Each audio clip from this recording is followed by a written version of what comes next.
Hey guys, so question for you. If you're trying to watch what you eat and you go off the rails, when's that going to happen?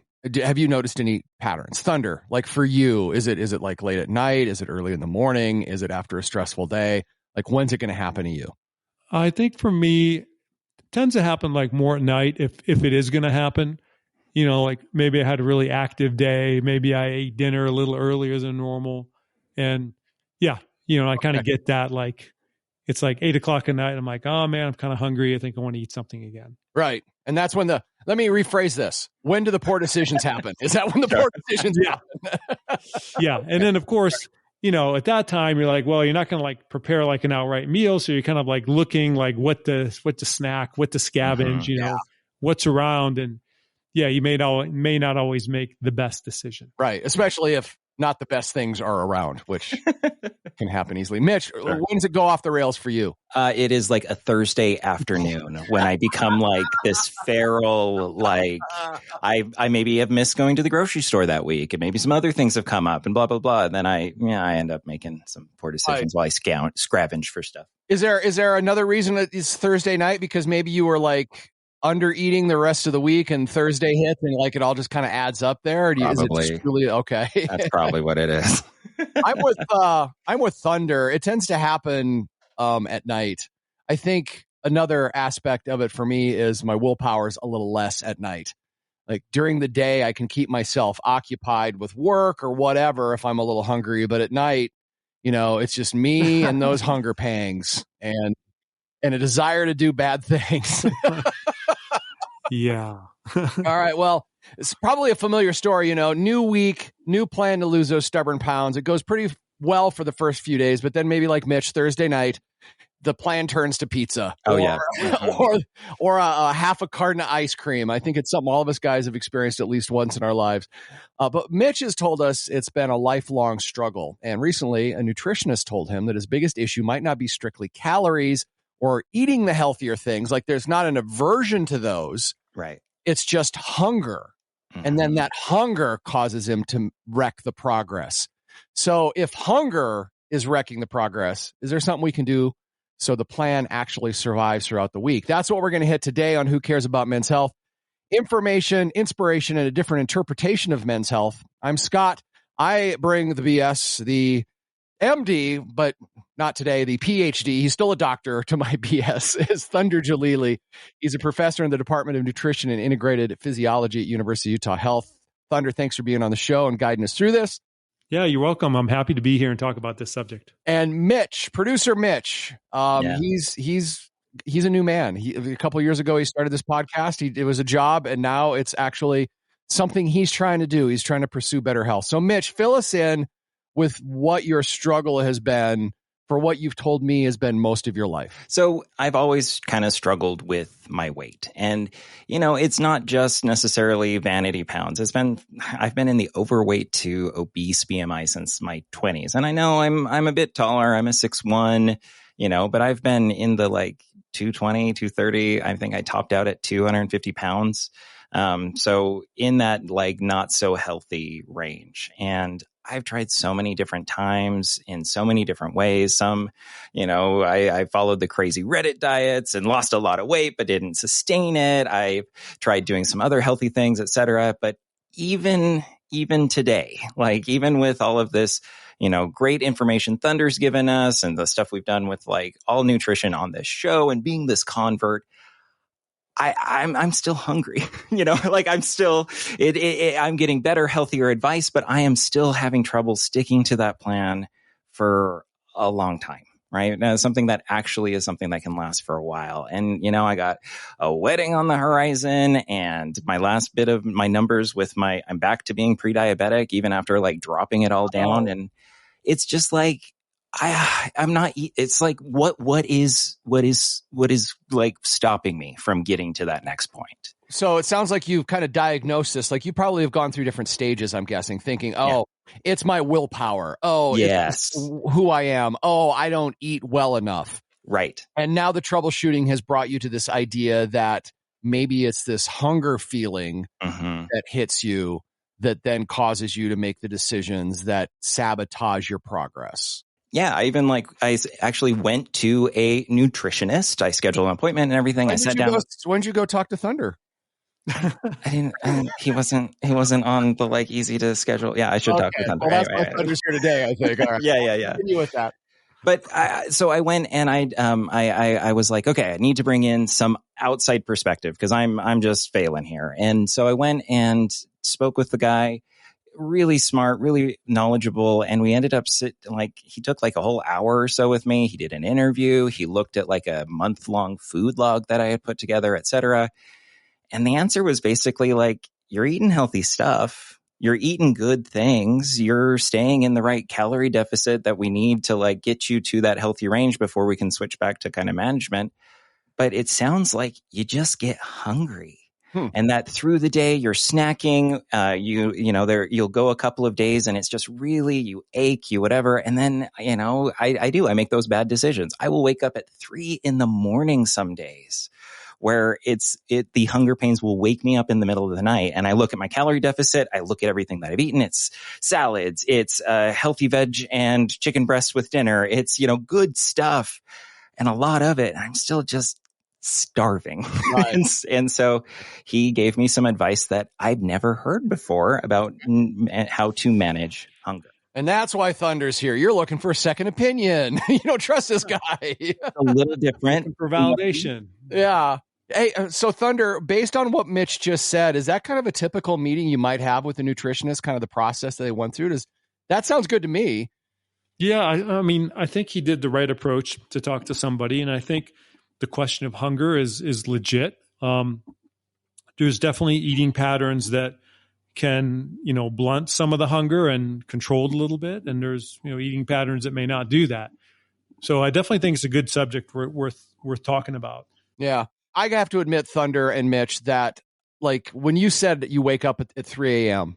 and you're hungry, that to me is, I can tolerate a lot, but going to bed with hunger pains, and that happens when I try to eat healthier too myself, even if I, eat at 6 or 7 at night and I'm having good meals. I hate that. It's really hard.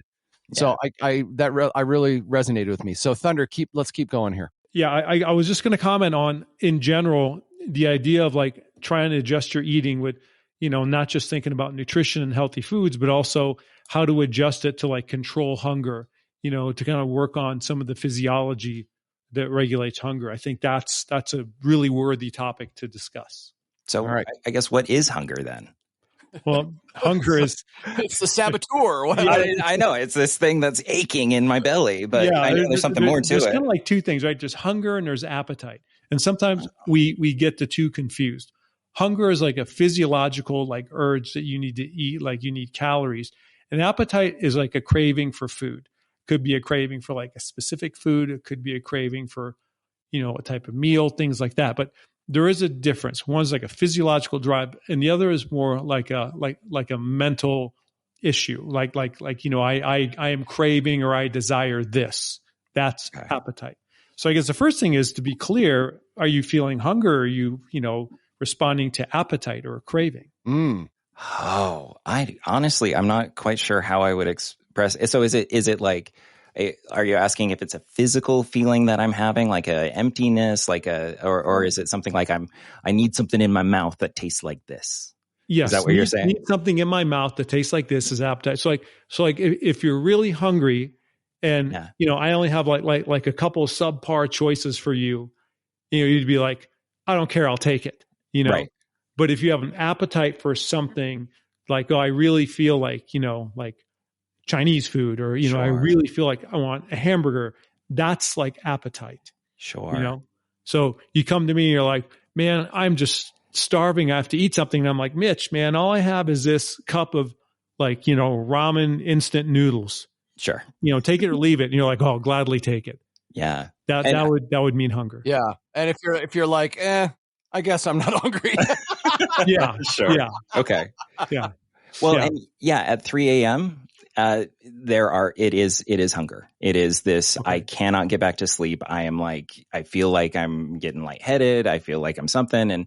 Appetite's part of it too. Now that I know that there's difference, during the day, there are certain things I crave, et cetera, but it's that hunger in the middle of the night thing that I think I screw the most up with. And that is a sensation where if you had like the grossest thing of ramen, I would probably still eat it. Well, if it's 3 a.m. and you're feeling lightheaded, you could just pass out. Oh, that's nice. I didn't even think of that. That would to some degree solve it. But here's another thing, and this I guess gets into a different topic, but it's sleep.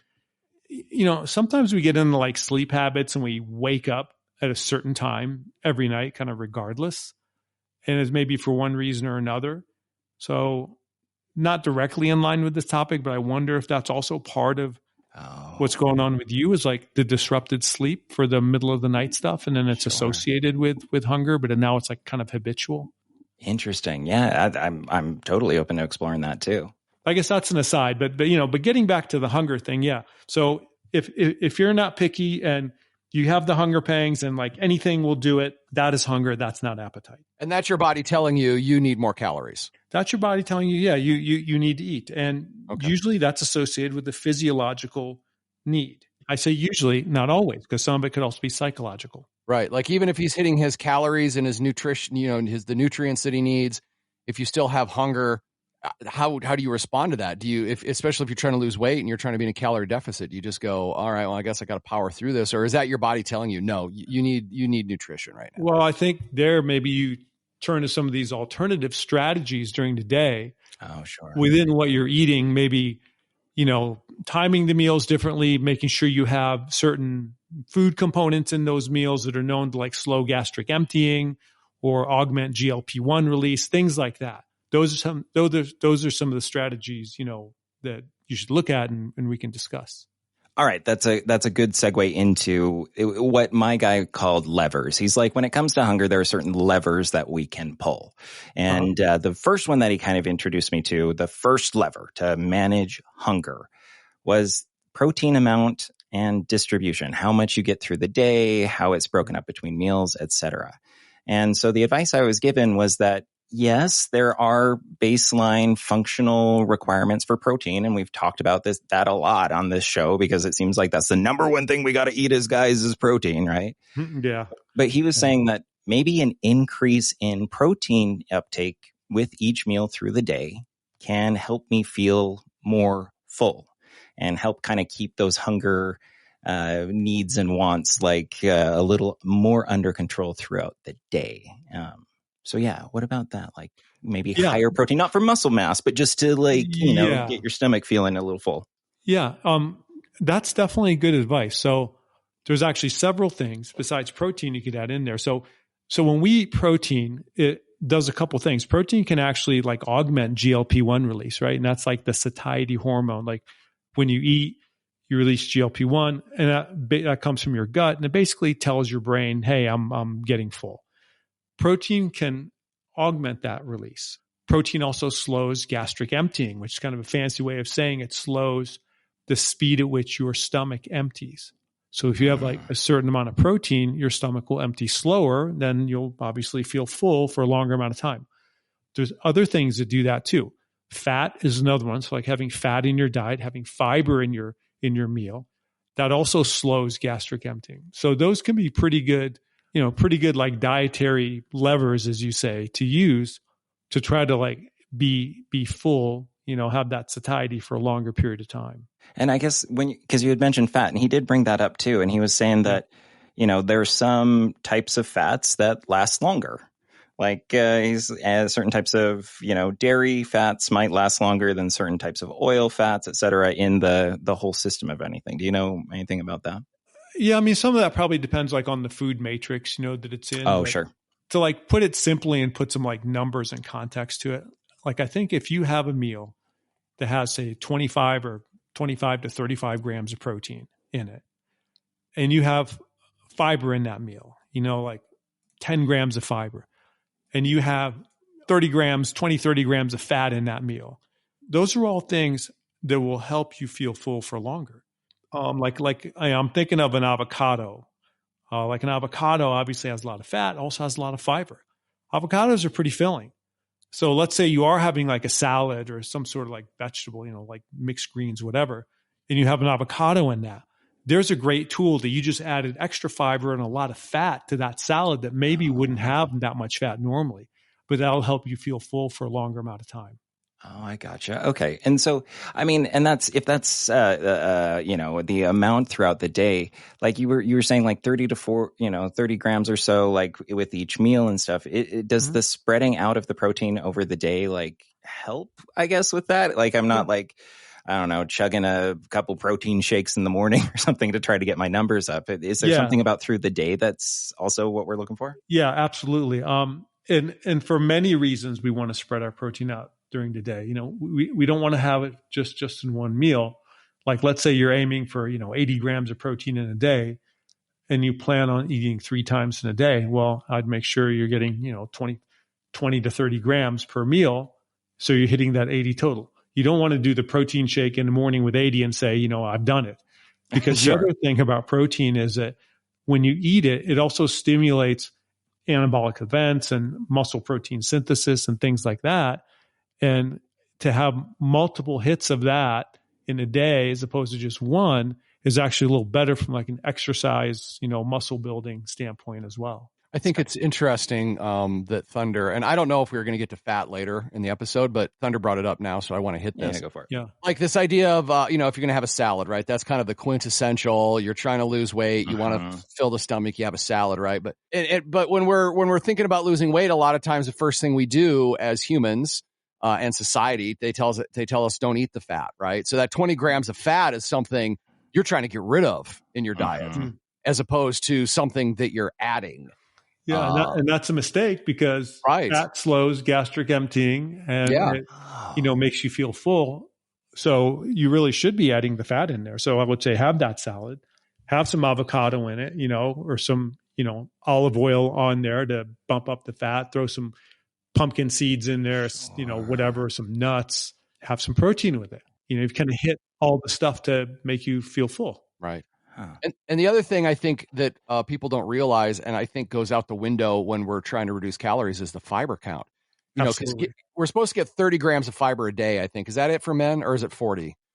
It kind of depends on like how many calories you're eating in a way. Yeah. But 30 is a good ballpark. Yeah. Yeah. And I mean, 30 grams of fiber is really kind of hard to get, especially on a lower calorie diet, unless you are intentionally incorporating stuff that has fiber in it. It's really actually kind of shocking how hard it is to get that amount of fiber. Right. Yeah. You have to put some high fiber things in there like oatmeal, nuts, big pile of broccoli, salad, etc., beans. You got to go for some of the rich sources. It's hard to just get it from like incidental little sources. That is actually something he brought up where I'm just like, I must be getting some good fiber because I'm eating these big salads, whatever. And he's like, yeah, like a raw kale salad is like 2 big cups of it is like 2 grams. Like it's nothing.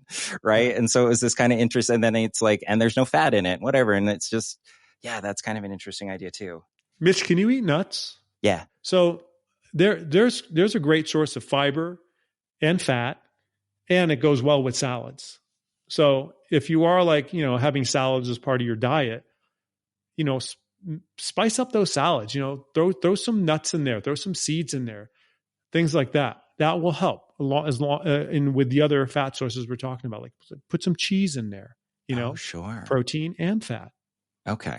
So it's not, because I guess that's like, I fall into this, and this is a good transition to the next topic or the next lever is, I kind of have always in the back of my mind said, a great way to stay full and like lose weight is to eat these big, ugly salads. And when I envision the salad, it's like just a head of romaine, right? And I just power through that and then I'll lose weight. But like if we don't have that fat or protein, it's not going to feel that.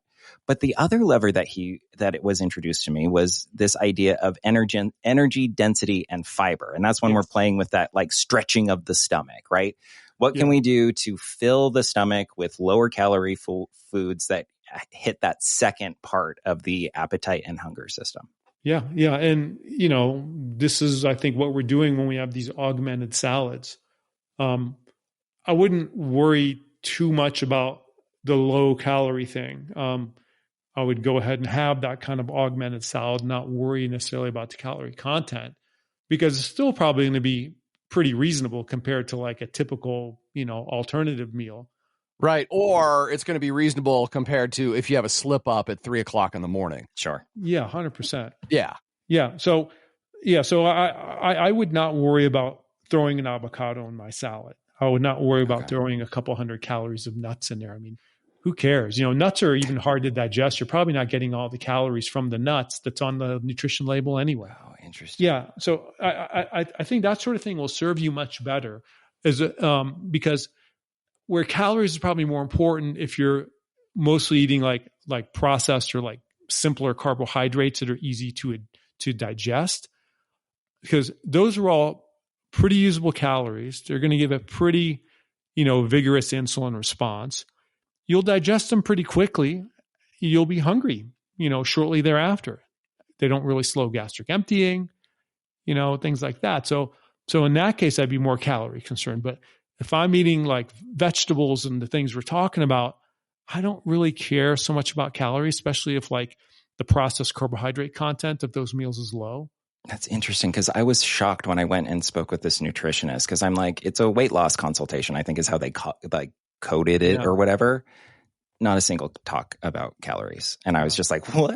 Like, I'm sorry. I was under the impression that we did a bunch of math and tracked everything. Right. And then I lost all this weight. Like, it's strange that you're like, it was a little surprising to me that it was focused on like, how do we get this like, relationship with food to like be a little different rather than hyper focus on the math. It's more of a pattern of eating than it is the calories you're eating. The pattern and quality of the macronutrients as opposed to how many calories is this adding up to. So I guess as a follow-up question, like if like the actually filling of the stomach also helps with hunger, is there stuff other than salads that we could be doing that kind of maybe swapping in different options or something like that kind of open up and give that more full feeling?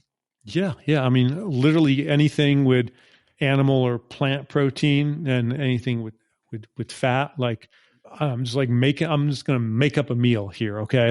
This is going to be awesome. I'm ready. Because this is what I'm having for dinner. Thunder. There we go. Like make a piece of salmon, have some roasted cauliflower with it, put a bunch of olive oil or put some butter on the cauliflower, maybe have like a side of like potatoes or sweet potatoes or something with it. Sweet potatoes are actually great, because they have a lot of fiber and, they're filling. Like that sort of thing, Interesting. And we've kind of hit on the fiber. We've hit on the fat. The salmon has fat. You put fat on your cauliflower. You can air fry the sweet potatoes with, olive oil or something, add fat that way. That's not a salad, right? No. And it just has some alternative things. So if you just think about protein, fat, fiber, that gets you a long way. And then don't worry about the carbs as long as it's coming like from a, natural, unprocessed source of carbs. It can be filling like that sweet potato or maybe like a side of beans or something, like a side of baked beans or, seasoned black beans or whatever, something like that. Yeah. That's filling. So I saw on Instagram, so here I am, Thunder. You're probably going to have to scold me because I'm going back to thinking about calories, and I'm getting the feeling that maybe that's not necessarily always the best way to think about it when it comes to feeling not hungry. But they compared the amount of calories in a serving of rice versus a sweet potato or a potato, and bulk wise, amount of stomach filling space, like the potato was twice as big as a serving of rice. And sweet potatoes are even more so, aren't they? Yeah, and sweet potatoes will have a lot more fiber than rice. Rice really doesn't have any fiber. Okay. So not only are you getting bulkier food, you're getting a food with more fiber as well. So to some extent, maybe calories does come into it when you're making those choices. Like, how can I, if I have two foods, which one actually takes up more room on my plate, which will in turn take up more room in my stomach? Yeah. Yeah. What's the volume of whatever 400 calories worth of this versus that? Yeah, because that's right? One of the suggestions he was talking about. He's like, let's talk about soup season and how we should have more broth-heavy soups or a chili with beans in it. Popcorn over chips was one of the ones he gave me because he noticed that like I like my salty snacks, and he's like, you can eat a lot of popcorn like in the same sitting and have it fill up your stomach more than, a half a bag of chips, right? So so those types of things are also kind of this interesting kind of how you fill up your belly. Maybe you don't have to eat the popcorn, find something else. Maybe have nuts instead. Sure. It's more calorie dense, but it's also more filling. Okay. And Thunder, I'm wondering, like, did this person suggest soups to Mitch because of the bulk of the water? I mean, again, I'm talking calories, bad Scott, but like that's really filling, right? You're getting a lot of space filled with soup. Yeah. I mean, soups definitely can be filling because you have the water, you have maybe vegetables or, protein in the soup. So it's space filling. Water by itself is also something, like having a glass of water before the meal that can kind of temporarily blunt the hunger a little bit. If you're confusing thirst with hunger, it can kind of take care of that aspect of it too. The one thing though I will say about water, it's a temporary thing that's going to fill your stomach. So if you just like have water and say, okay, don't have to eat now, it's going to keep me full. Yeah, it'll keep you full for like a little bit. Then you're going to be hungry again. So would water work for Mitch at 3 a.m. in the morning? Like he wants to go in the fridge and grab the ice cream. Instead, he does like 12 ounces of water and then just is patient for 10 minutes. It could. Yeah. Okay. And if you want to like, dress up the water a little bit, maybe like a dilute electrolyte solution. So like it tastes like it's something. Oh, an electrolyte solution. I don't know if like 3 a.m. Mitch is going to have like the patience for any of that, but I think I will give it a try. I will pre-make it. Yes, right? Pre-make it, have it in the fridge. And then have a little note on there tying back to one of our old episodes and say a gift from past Mitch to future Mitch. Right. Have this, not that. Okay. Well, cool. And then so I guess one of the last levers I did want to get, your opinion on had to do with food order. And it's kind of interesting because he gave me one order, and this is the order in which you like eat the things on your plate, not like, hey, you start with, this type of meal in the beginning of the day. It's while you are sitting down for a meal. And his suggestion to me was if I started with protein and fat, then I would be able to start that GLP feeling, get that kind of full satiety thing started at the start of the meal. Then I switched to fiber. Right. And so, or things that take up a lot of space. So then I'm starting to fill that up. And then if I wanted to do some more simple carbs or a bread or something like that, even if it's whole wheat, save that for the end. Right. Because that will, your body will already feel that it is full. And I've seen all sorts of different orders as I've been searching online, et cetera. I don't know. I had never heard of that before this time. Is there, how much difference can fullness be impacted by what you eat on your plate in which order? I think there's something to be said for that. For one simple reason, like we were talking about salads a few minutes ago. If you start your meal with like a salad, very traditional, right? Very old fashioned, let's have dinner. Here's the salad. If you do that, you've already eaten something that's, lower in carbohydrates, not as calorie dense, filling, if you put like I said, a little bit of the fat in there and, some more fibery things in that salad, like nuts and seeds and stuff. So now you've eaten something and you've taken up that space in your stomach and you've introduced some things that will start to activate GLP-1, like the protein, maybe from the stuff in the salad, the nuts, if you have like chickpeas in there or whatever, and some of the fat and so forth. And then you move on to other things like protein, as your person suggested. Yeah, another thing that slows gastric emptying, starts stimulating release of GLP-1. So I think there's something to be said for that. Now, the exact order, I don't know. I'm not sure how much that would matter, whether you have the fiber first or the protein first or both at the same time. The part of the order I do agree with is saving the simpler carbs for last. Okay. Because by the time you get there, maybe you're already going to be kind of full and you would eat less of them than usual. Because if you flipped it the other way and you're like, I'm starting with the pasta first and then I'm going to have my salad last, you probably need a lot more pasta because you're starting from like peak hunger. Oh yeah. I'm going to eat like one forkful of that salad if that's where I get to at the end. That's interesting. Okay. Yeah. And you see that like when, we had dinner not long ago with some friends and, we had salad and kind of like the whole meal and everything.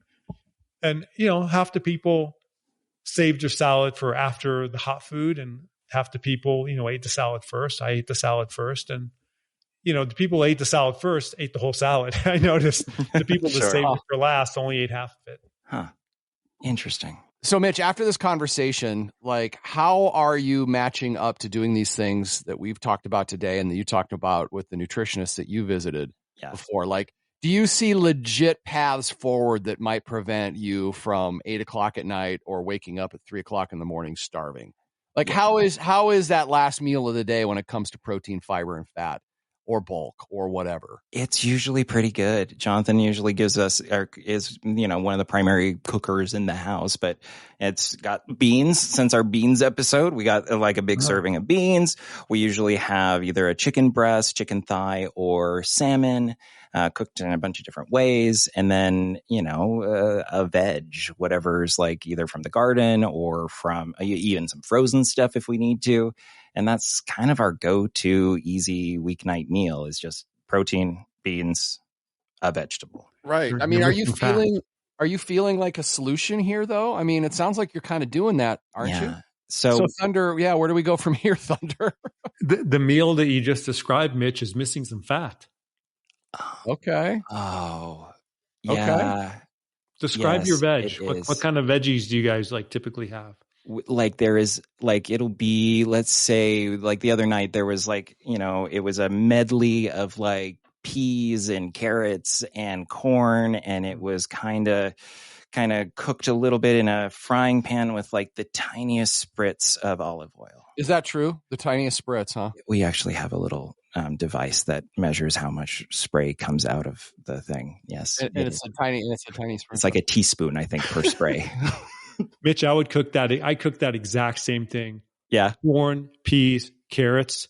I put at least 2 tablespoons of olive oil at a minimum. Is that really? I mean, could that make that big of a difference, Thunder?